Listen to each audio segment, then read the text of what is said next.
ಅತ್ಯಾಚಾರದ ಘಟನೆ ದುರದೃಷ್ಟಕರ. ನನಗೆ ಅದ್ರ ಬಗ್ಗೆ ಸಮಗ್ರ ಮಾಹಿತಿ ಇಲ್ಲ. ಗಂಭೀರವಾಗಿ ಆಲೋಚನೆ ಮಾಡಬೇಕು, ಯಾಕೆ ಮರುಕಳಿಸ್ತಾ ಇದೆ ಅಂತ ಹೇಳಿ. ಇತರ ಪ್ರಕರಣಗಳು ಮರುಕಳಿಸ್ತಾ ಇರೋದು ಯಾಕೆ? ಉತ್ತರ ಪ್ರದೇಶದಲ್ಲಿ, ಬಿಹಾರದಲ್ಲಿ ಇಂಥ ಘಟನೆಗಳು ಪ್ರತಿನಿತ್ಯ ನಡೆಯೋದನ್ನು ನಾವು ಕೇಳ್ತಾ ಇದ್ವಿ. ಯಾರಿಗೂ ಸುರಕ್ಷಿತ ವಾತಾವರಣ ಅಲ್ಲಿರ್ಲಿಲ್ಲ, ಹೆಣ್ಮಕ್ಳಿಗೂ ಸುರಕ್ಷಿತ ವಾತಾವರಣ ಇರಲಿಲ್ಲ, ಒಂದು ನ್ಯಾಯಯುತವಾಗಿ ಬಿಸ್ನೆಸ್ ಮಾಡೋರಿಗೂ ಕೂಡ ಸುರಕ್ಷಿತ ವಾತಾವರಣ ಇರಲಿಲ್ಲ. ಆದ್ರೆ ಕರ್ನಾಟಕಕ್ಕೆ ಯಾಕೆ ಬಂತದ್ದು? ಹಾಗಿದ್ರೆ ಕ್ರಿಮಿನಲ್ಗಳಿಗೆ ಭಯನೇ ಇಲ್ದಂಗಾಗಿದೆಯಾ? ಕ್ರಿಮಿನಲ್ಗಳಿಗೆ ನಾವೇನ್ ಮಾಡಿದ್ರು ಇಲ್ಲಿ ದಕ್ಕಿಸ್ಕೊಳ್ಬಹುದು ಅಂತ ಮಾನಸಿಕತೆ ಬಂದಿದೆಯಾ? ಭಯಗೊಳ್ಬೇಕಾಗಿರೋದು ಸಜ್ಜನರಲ್ಲ, ಭಯಗೊಳ್ಬೇಕಾಗಿರೋದು ಕ್ರಿಮಿನಲ್ಗಳು. ಅವ್ರು ನಿರ್ಭಯರಾಗಿರೋದಕ್ಕೆ ಕಾರಣ ಏನು?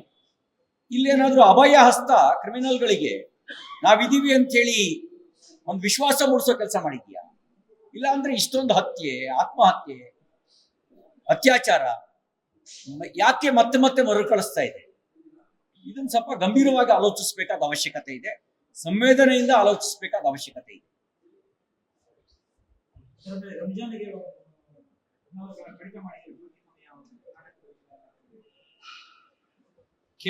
ಕೇಳ್ಕೊಂಡಿದ್ದಾರೆ. ಸರ್ಕಾರ ಏನ್ ಮಾಡುತ್ತೆ ಅಂತ ನೋಡೋಣ.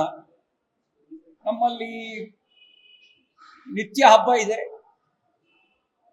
ಜಾತ್ಯತೀತ ಸರ್ಕಾರ ಒಬ್ರಿಗೊಂದು ಮಾಡಕ್ಕಾಗಲ್ಲ. ನಾಳೆ ಜೈನರಿಗೂ ಕೊಡ್ಬೇಕು, ಬೌದ್ಧರಿಗೂ ಕೊಡ್ಬೇಕು, ಸಿಖ್ರಿಗೂ ಕೊಡ್ಬೇಕು, ವೈಷ್ಣವರಿಗೂ ಕೊಡ್ಬೇಕು, ಒಕ್ಕಲಿಗರಿಗೂ ಕೊಡ್ಬೇಕು, ಲಿಂಗಾಯತರಿಗೂ ಕೊಡ್ಬೇಕು. ಹಂಗೆ ಒಂದೊಂದು ಹಬ್ಬ ಬಂದಾಗ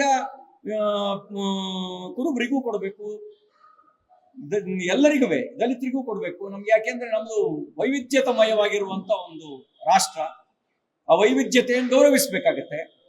ಒಬ್ರಿಗೊಂದು ಮಾಡಕ್ಕಾಗಲ್ಲ. ನಾಳೆ ಎಲ್ಲರಿಗೂ ಅವಕಾಶ ಕೊಡ್ಬೇಕಾಗತ್ತೆ. ನೋಡೋಣ ಜಾತ್ಯತೀತರು ಏನ್ ನಿರ್ಣಯ ತೆಗೆದುಕೊಳ್ತಾರೆ ಅಂತ. ಜಾತ್ಯತೀತತೆ ಅಂದ್ರೆ ಓಲೈಸೋದು ಮಾತ್ರನೋ, ಜಾತ್ಯತೀತತೆ ಅಂದ್ರೆ ಸರ್ವಧರ್ಮ ಸಮಭಾವನೋ? ನೋಡೋಣ. ಇವರು ಅಂಬೇಡ್ಕರ್ ಜಾತ್ಯತೀತತೆ ಅಂದ್ರೆ ಅದು ಸರ್ವಧರ್ಮ ಸಮಭಾವ. ಸಂವಿಧಾನ ಸರ್ವಧರ್ಮ ಸಮಭಾವ ಹೇಳಿರೋದು, ಓಲೈಕೆಯನ್ನು ಹೇಳಿಲ್ಲ ಸಂವಿಧಾನ. ಇವ್ರು ಓಲೈಕೆ ಮಾಡ್ತಾರೋ ಸಮಭಾವ ಕೊಡ್ತಾರೋ ನೋಡೋಣ. ಅದು ಎಲ್ಲರಿಗೂ ಮುಂದುವರಿಸಬೇಕಾಗುತ್ತೆ. ನಾವು ಗಣಪತಿ ಇಟ್ಟಾಗ ಇಡೀ ದಿನ ನಮಗೆ ರಜೆ ಕೊಡ್ಬೇಕಾಗುತ್ತೆ. ನಾವು ನಿತ್ಯ ಭಜನೆ ಮಾಡ್ಬೇಕು, ಹಗಲು ಮಾಡ್ಬೇಕು, ನಾವು ಹೀಗೆಲ್ಲ ಮಾಡ್ಬೇಕಾಗುತ್ತೆ. ಏಕಾದಶಿ ಬಂದಾಗ ಏಕಾದಶಿಗೆ ವಿಶೇಷ ಯಾರ್ಯಾರು ಏಕಾದಶಿ ಮಾಡ್ತಾರೆ ಅವ್ರಿಗೂ ಇದೇ ರೀತಿ ಒಂದು ಅವಕಾಶ ಕೊಡ್ಬೇಕಾಗುತ್ತೆ. ನಾವು ಬೇರೆಯವ್ರಿಗೆ ಯಾಕೆ ಕೊಡಬೇಡಿ ಅಂತ ನಾವು ಹೇಳಲ್ಲ, ನಮಗೂ ಕೊಡಿ ಅಂತ ಕೇಳ್ತೀವಿ. ಎಲ್ರಿಗೂ ಮಾಡಿದ್ದು ನೀವು ಎಲ್ರಿಗೂ ಸಮಾನವಾಗಿ ನೋಡೋರಲ್ವಾ, ನಮಗೂ ಕೊಡಿ ಅಂತ ಕೇಳ್ತೀವಿ.